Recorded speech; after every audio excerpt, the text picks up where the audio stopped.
বাবা মায়ের মাধ্যমে মায়ের গর্ভে ছিলেন 10 মাস, সেখানে একটা জীবন আপনি অতিবাহিত করেছেন। ওখান থেকে আসলেন ছোট্ট একটা পৃথিবী, ছোট্ট একটা পৃথিবী। এই পৃথিবীটা কেমন?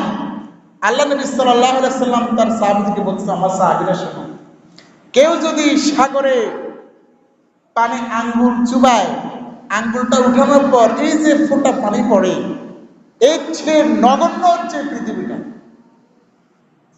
আল্লাহর কাছে যদি এই পৃথিবীর কোনো দাম থাকতো, তাহলে পৃথিবীর মানুষগুলোকে আল্লাহ জান্নাত বানিয়ে দিত। এই পৃথিবীটা এবং পৃথিবীর কোনো কিছু আল্লাহর কাছে কিচ্ছু না, নাথিং।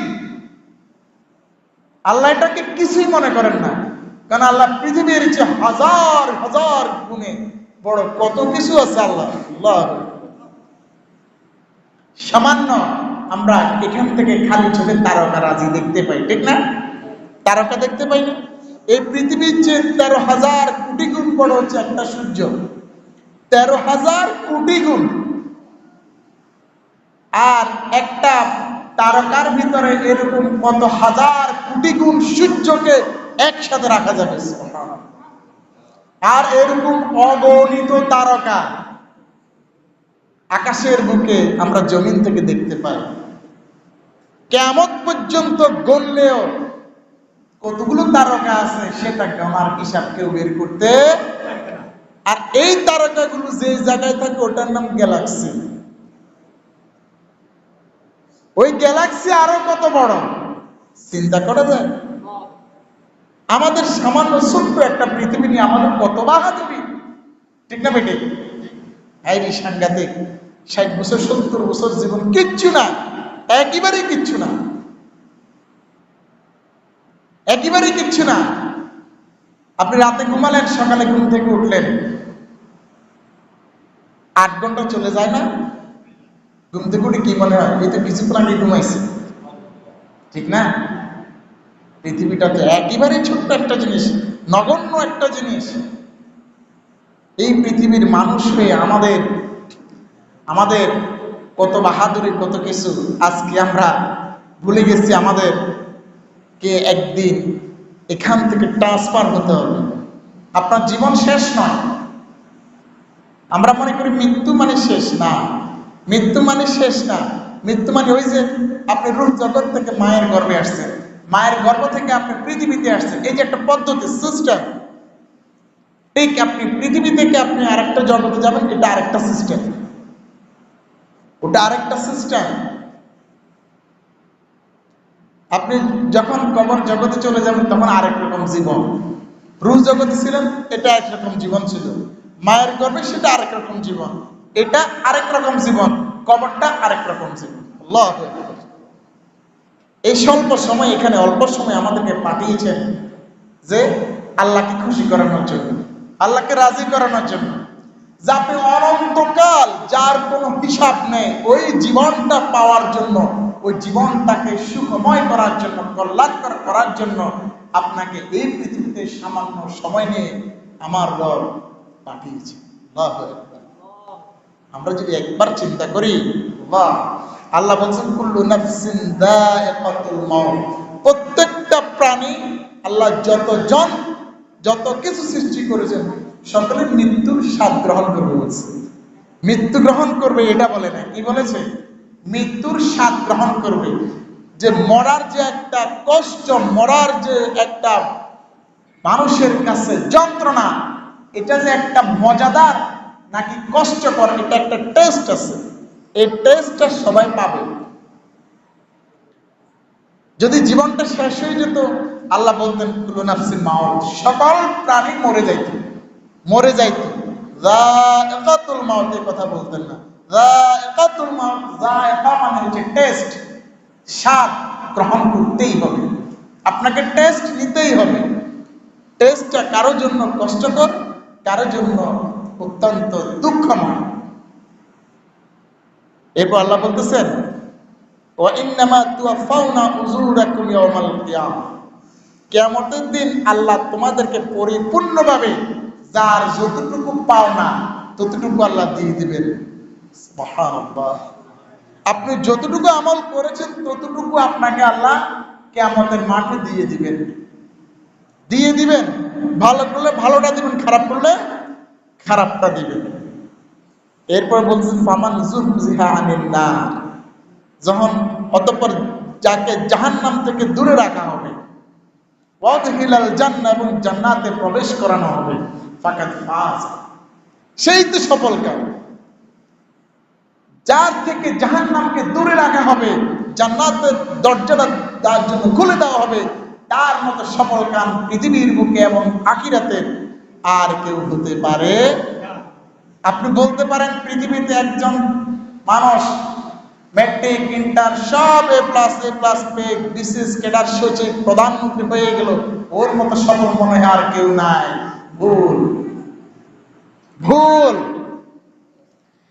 যেই ব্যক্তিটা দুনিয়ার এই ছোট্ট জীবনের মধ্যে বসবাস করিয়া আল্লাহর সন্তুষ্টি অর্জন করিয়া ছোট্ট জীবনটাকে কোনোভাবে যাপন করিয়া আল্লাহর ঈমান নিয়ে যখন সে মৃত্যুবরণ করবে, মৃত্যুর স্বাদ গ্রহণ করবে, যদি তখন বলতে পারে লা ইলাহা ইল্লাল্লাহু মুহাম্মাদুর রাসূলুল্লাহ, এই কালিমাটা বলে যদি সে মৃত্যুবরণ করতে পারে, ফাকাদ ফাজা, সে তো জান্নাতে চলে যাবে।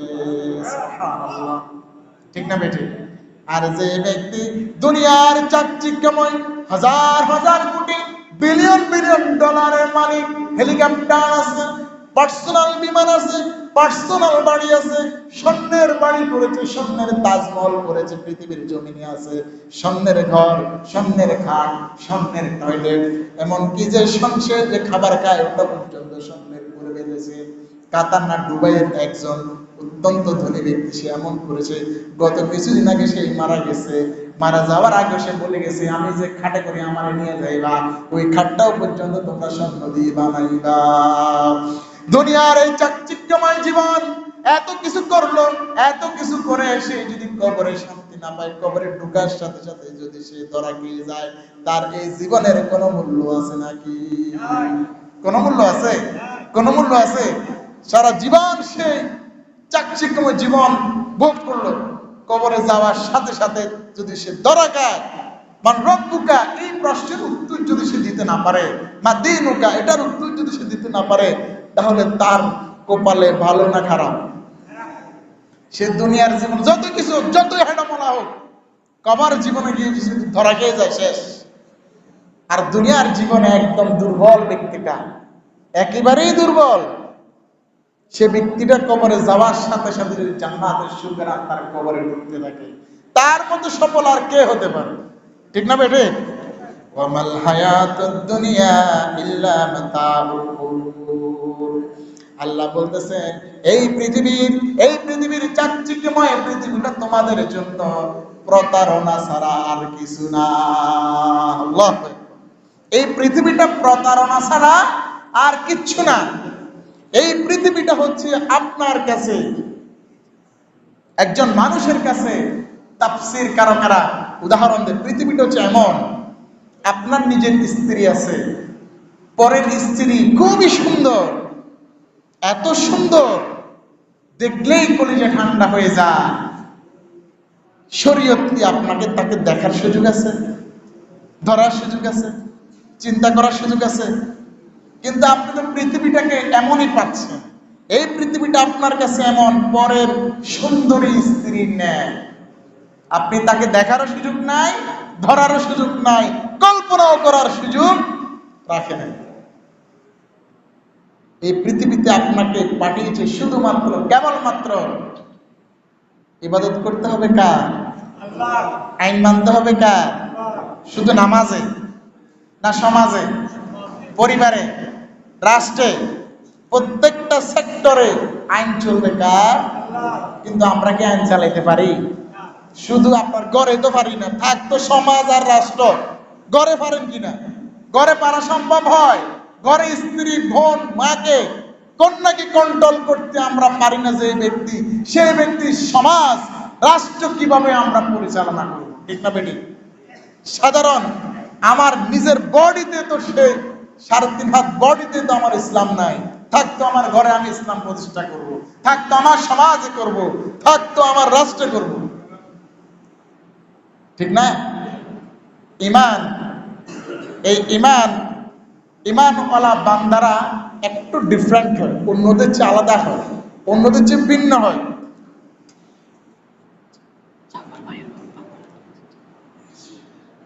এখন বলতে পারেন তাহলে এই যে মৃত্যু স্বাদটা সবাই গ্রহণ করবে, কখন করবে, কিভাবে করবে? ফয়সালা কার? ফয়সালা কার? আল্লাহ বলেন ওয়ামা কানা লিনাফসিন আন তামুতা ইল্লা বিইذনিল্লাহি কিতাবাম মুআজ্জালা। আল্লাহর অনুমতি ছাড়া একটা যে পিঁপড়া আপনার পাশ দিয়ে হেঁটে যাচ্ছে এটারও মৃত্যু হয় না। একটা পিঁপড়া আপনার সামনে দিয়ে যাচ্ছে, আপনি মারার জন্য এভাবে দিচ্ছেন, কিন্তু আল্লাহ তার মৃত্যু লেখে নাই, দেখলে এখানে ফাঁকে দিয়ে বের হয়ে গেছে। ঠিক নয় কি? ঠিক না বেটে?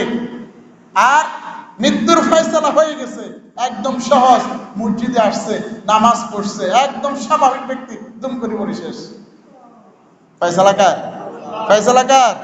এই মৃত্যু থেকে পালানোর কোনো উপায় নাই। আল্লাহ কোরআনে বলে দিচ্ছেন আইনামা তাকুনু ইউদরিকুমুল মাউত ওয়ালাউ কুনতুম ফি বুরুজিম মুশাইয়াদা। তোমরা যেখানেই থাকো না কেন মৃত্যু তোমাদের পাকাও করবে, যদিও তোমরা সুদৃঢ় শক্তিশালী দুর্গের মধ্যে অবস্থান করো, মৃত্যু থেকে পালানোর উপায় না। মৃত্যু থেকে পালানোর উপায় নাই। যত কিছুই করুক, নির্দিষ্ট সময় যখন এসে যাবে মৃত্যু হবেই হবে, কোনো প্রকার সন্দেহ না। মালাকুল মউত যখন টাইম হয়ে যাবে উনি আসবেন, আপনি যত আইসিইউর ভিতরে থাকেন, যত যত আপনার বাউন্ডারি দিয়ে রাখেন, মৃত্যু থেকে বাঁচার কোনো উপায় কারো আল্লাহর জমিনে কারো নাই। আল্লাহর ক্ষমতার ভিতরে এই পৃথিবীর সমস্ত কিছু, এই ক্ষমতার ভিতর থেকে কেউ পালানোর সুযোগ নেই। যখন যেখানে অর্ডার করা হয়েছে, কারো মৃত্যু লেখা আছে সারা জীবন বাংলাদেশে, তার মৃত্যু লেখা আছে অস্ট্রেলিয়াতে অমুক জায়গায়, সিডনিতে অমুক হোটেলের 5 তলায় এত নম্বর রুমে, এই খাটের উপর তার মৃত্যু হবে, ফয়সালা হয়ে গেছে। এই ফয়সালা তো এখন হয় না, বহু বছর আগে হয়েছে। এখন এই ব্যক্তি জীবনে অস্ট্রেলিয়া যাওয়ার তার ক্ষমতাও নাই, কিচ্ছু নাই, কিন্তু ফয়সালা করেছেন কে? কোনো না কোনো ওয়েতে আল্লাহ লটারি দিয়া, কোনো না কোনো ভাবে, কোনো আত্মীয়ের মাধ্যমে, যে কোনো হয়তো তাকে সেখানে নেবেন, নিয়ে ওই জায়গা বরাবর শোয়াইয়া, যেই সেটিং এ আল্লাহ সেট আপ করেছেন যে ও এইভাবে মৃত্যুবরণ করবে, আল্লাহ তার মৃত্যু ওইভাবেই দিবেন। সুবহানাল্লাহ। কারো মৃত্যু লেখা আছে সাগরের গভীর পাদদেশে, 1000 ফুট নিচে মৃত্যুর ফয়সালা করা আছে, ওখানে যাওয়ার কোনো সম্ভাবনাই নাই। ঠিক না বেটে? কোনো সম্ভাবনাই নাই, কোনোভাবে সম্ভব না ওই জায়গায় গিয়ে তার মৃত্যু হবে। আল্লাহ ফয়সালা করে রেখেছেন, লিখে রেখেছেন। গত কয়েক বছর আগে আমরা দেখেছি সাবমেরিন, ছোট্ট একটা সাবমেরিনে করে পাকিস্তানের বাবা ছেলে 2 জন, অন্য একজন, মোট 3 জন মিলে ছোট্ট একটা সাবমেরিনে করে টাইটানিক জাহাজ দেখার জন্য 1000 ফুট গভীরে সাগরের নিচে যাচ্ছে। ফয়সালা ঠিক যেই জায়গায় হয়েছে, কোনো রাডার মাডার কোনো কাজ করে নাই। এত সেফটি, এত সিকিউর একটা সাবমেরিন নিয়ে তারা গেছে। উপর থেকে কম্পিউটার হিসাব করতেছে কখন, কোথায়, কিভাবে যাচ্ছে। যখন আল্লাহর ফয়সালা হয়ে গেছে, কম্পিউটারও কাজ করে না। তারপরে ওখানে রশি লাগিয়েছে, এটারও কোনো কাজ নাই, কোনো কাজ করতেছে না, কোনো রাডার, স্যাটেলাইট সব স্টপ হয়ে গেছে। এ খুঁজেই পাই না, এখনো পর্যন্ত খুঁজে পাই না। ফয়সালা কার? ওদের মৃত্যু লেখা ছিল গভীর সাগরে, অতল গভীরে তার মৃত্যু হবে, আল্লাহ তাকে সেখানে নিয়ে গেছে। কারো মৃত্যু লেখা আছে চন্দ্র গ্রহে, মঙ্গল গ্রহে, আল্লাহ তাকে সেখানে যে কোনো ভাবে নিয়ে যাবে। এটা ফয়সালা কার? আল্লাহ। আপনি বলুন যে আমার বয়স তো 85 শেষ, আমি তো উল্লাখালীতেই শেষ, আমার হায়াত শেষের দিকে, আমি মনে হয় আর কোথাও যাওয়ার সুযোগ, আমার মৃত্যু মনে এখানে হবে, কিন্তু ফয়সালা করে রেখেছে আল্লাহ মালয়েশিয়া, থাইল্যান্ড, ব্যাংকক, জাহাজের উপরে, বিমানের উপরে। আল্লাহ নিতে পারেন না? পারেন কিনা? পারেন। তাহলে ঈমান রাখতে হবে কার উপর? ঈমান রাখতে হবে কার উপর? আল্লাহর উপর। আল্লাহ বলতেছেন প্রত্যেক জাতির জন্য এটা নির্ধারিত সময়, ওয়ালিকুল্লি উম্মাতিন আজালুন ফাইযা জা আজালুহুম লা ইস্তাখিরুনা সাআ ওয়া লা ইস্তাকদিমুন। আল্লাহু আকবার। আল্লাহ কোরআনে বলতেছেন আমার টাইমটা অত্যন্ত নির্ধারিত, যে টাইম আমি ফিক্সড করেছি এই টাইমের আগেও যাবে না, পরেও যাবে না। নির্ধারিত সময়ে মৃত্যু হবেই হবে, দেয়ার ইজ নো ডাউট, সেখানে কোনো সন্দেহ নাই। সামান্য পরিমাণ সন্দেহ করলে ঈমান থাকবে না। তাহলে এই মৃত্যু থেকে বাঁচার আমাদের কারো কি উপায় আছে? কারো কোনো উপায় আছে? মৃত্যু হবেই, এটা নির্ধারিত। আবু সাঈদ খুদরি রাদিয়াল্লাহু তাআলা থেকে বর্ণিত, আল্লাহর নবী বলেন কিয়ামতের দিন মৃত্যুকে একটা ধূসর রঙের মেষ, মেষ মানে পর্যন্ত মেষ, একটা বড় ছাগলের ন্যায় এমন একটা মেষ আকৃতি ধারণ করিয়া জান্নাত এবং জাহান্নামের মাঝখানে নিয়ে আল্লাহ রাব্বুল আলামিন ফেরেশতাদেরকে বলবেন জান্নাতীদেরকে ডাক দাও। জান্নাতীদেরকে যখন ডাক দেওয়া হবে তখন জান্নাতীরা জান্নাত থেকে মাথাটা ঘাড়টা উঁচু করে লম্বা করে দেখবে, দেখতেছে বহু দূরে একটা পশু দাঁড়িয়ে আছে। জিজ্ঞেস করা হবে, ও জান্নাতবাসী তোমরা কি এই পশুটাকে চিনো? জান্নাতবাসীর বলবে, ইয়া আল্লাহ এই পশুটা তো অত্যন্ত যন্ত্রণাদায়ক পশু, এটার নাম তো মৃত্যু। এটা যখন আমাদের এসেছিল কত কষ্ট পেয়েছি, কত যন্ত্রণা ভোগ করতে হয়েছে, এটা অত্যন্ত ডেঞ্জারাস, বিপজ্জনক। এরপর জাহান্নামীদেরকে ডাকা হবে, ও জাহান্নামবাসী তোমরা একটু দেখো। জাহান্নামবাসীরা মাথাটা উপর করে উঠাইয়া জাহান্নাম থেকে দেখতে পাবে ওই যে পশুটা। জিজ্ঞেস করা হবে, এটা কি চিনো কি? তারাও বলবে এটা চিনি, এটা তো অত্যন্ত মর্মান্তিক একটা পশু, এটা তো অত্যন্ত ডেঞ্জারাস একটা পশু, এটা যার জীবনে একবার এসেছে সেই সারা পৃথিবীর আর কেউ এটার টেস্ট পায় না। আল্লাহু আকবার। আল্লাহ রাব্বুল আলামিন ফেরেশতাদেরকে বলবেন এখন এই মুহূর্তে এই মৃত্যু নামক পশুটাকে জবাই করে দাও। জবাই করে দেওয়া হবে। জান্নাতীদেরকে বলা হবে, ও জান্নাতীরা তোমাদের জন্য সুসংবাদ, তোমরা অনন্তকাল এই জান্নাতে থাকবা, তোমাদের আর মৃত্যু হবে না। জাহান্নামীদেরকে ডেকে বলবে, ও জাহান্নামীরা আর তোমাদের মৃত্যু হবে না। জাহান্নামীরা তো কান্নায় রোল করে যাবে, ও আল্লাহ কি বলেন মৃত্যু যদি না হয় এত কষ্টের জীবন, এত দুঃখের জীবন আমরা কিভাবে সহ্য করবো আল্লাহ? বলে কোনো উপায় নাই, কোনো উপায় নাই, খালিদিনা ফিহা তোমরা সেখানে চিরস্থায়ী, চিরস্থায়ী তোমরা জাহান্নামে থাকতে হবে। আম্মা জান আয়েশা বলেন আল্লাহ নবী সাল্লাল্লাহু আলাইহি সাল্লাম যখন মৃত্যুকালীন সময়ে মৃত্যু সন্নিকটে এমন একটা সময় আল্লাহ নবী আম্মা জান আয়েশাকে বলেন, ও আয়েশা আমাকে একটু মেসওয়াকটা একটু দাও। আম্মা জান আয়েশা মেসওয়াকটা দিলেন। মেসওয়াক দিয়ে দাঁত মাজার জন্য চেষ্টা করলেন, পারছেন না। আম্মা জান আয়েশাকে বললেন, ও আয়েশা একটু নরম করে দাও। আয়েশা একটু দাঁত চিবিয়ে নরম করে দিল। রাসূলুল্লাহ সাল্লাল্লাহু আলাইহি সাল্লাম একটু মেসওয়াক করে দিলেন, করে আয়েশার কাছে এটা দিলেন। এরপর মসজিদ নববীর দিকে জানালা দিয়ে দেখলেন হযরত আবু বকরের ইমামতিতে নামাজ পড়তেছে আর রাসূলের চোখ দিয়ে পানি পড়তেছে। রাসূল বলেন, আয়েশা কত কত কত কষ্ট আমি করেছি, যুদ্ধের ময়দানে দাঁত ফেলে দাঁত পড়ে গেছে, রক্তাক্ত হয়েছে যুদ্ধের ময়দানে, আমার কত সাহাবী শহীদ হয়ে গেছে। এই যে আজকে আমি আবু বকরের ইমামতির জামাত দেখতে পাচ্ছি, এই জামাত আমাকে মনে বলে দিচ্ছে আমার ইসলাম কিয়ামত পর্যন্ত থাকবে। আল্লাহর নবী তখন মৃত্যু খুবই সন্নিকটে, মালাকুল মউত এবং জিবরিল আলাইহিস সালাম দুইজন ফেরেশতা আল্লাহর নবীর কাছে এসে পড়লেন। এসে জিবরিল আলাইহিস সালাম বলেন, ইয়া রাসূলুল্লাহ আসসালামু আলাইকা ইয়া রাসূলুল্লাহ। আল্লাহর নবী বলেন, ও জিবরিল তুমি আসছো, সালাম তুমি দিছো, তোমার সাথে আরেকজন সেটাকে? তখন জিবরিল আলাইহিস সালাম বলেন, আমার সাথে যিনি এসেছেন তিনি সবার কাছে জীবনে একবার যায়। ইয়া আল্লাহ ইয়া রাসূলুল্লাহ আমি আপনার কাছে এসেছি, ইয়া রাসূলুল্লাহ উনি আপনাকে সালাম জানাবে, তবে উনি আপনার কাছে আসবেন। উনি অনুমতি নিতে আসছে। যে কিসের অনুমতি? যে আল্লাহ রাব্বুল আলামিন আমাদের দুজনকে পাঠিয়েছেন, আপনার কাছে অনুমতি নিব। আপনি যদি অনুমতি দেন, আমি মালাকুল মউতকে নিয়ে আপনার পাশে আসবো, আপনার শিয়রের পাশে এসে আমি ওনার কাজ করার জন্য আমি অনুমতি দেব। আর যদি অনুমতি না দেন তাহলে আমি চলে যাব। তখন আল্লাহর নবী বলেন, যদি আমি অনুমতি না দিই তাহলে কি হবে? ইয়া জিবরিল বলেন, ইয়া রাসূলুল্লাহ, আপনি যদি মালাকুল মউতকে অনুমতি না দেন তাহলে সে চলে যাবে আর আপনি অনন্তকাল জীবিত থাকবেন। সুবহানাল্লাহ। আল্লাহর নবী বলেন, না না না, আমি আমার বন্ধুর সাথে সাক্ষাৎ করতে চাই। মালাকুল মউতকে আমার রুমে আসতে দাও, তাকে তার কাজ করতে দাও। মালাকুল মউত আসলেন। মালাকুল মউত রাসূলুল্লাহ সাল্লাল্লাহু আলাইহি সাল্লামকে মৃত্যু প্রস্তুত করতেছেন, রূহটা বের করবেন। আল্লাহ রাসূল বলেন, ও মালাকুল মউত, তুমি আমার রূহ হরণ করতেছ, আমার যে কষ্ট হচ্ছে, মনে হচ্ছে আমার সম্রাট ছিঁড়ে ফেলতেছ। আমি নবী, আমি রাসূল, আমার এত কষ্ট, বলে যে কি আমার উম্মতদের জানি না কত কষ্ট হবে।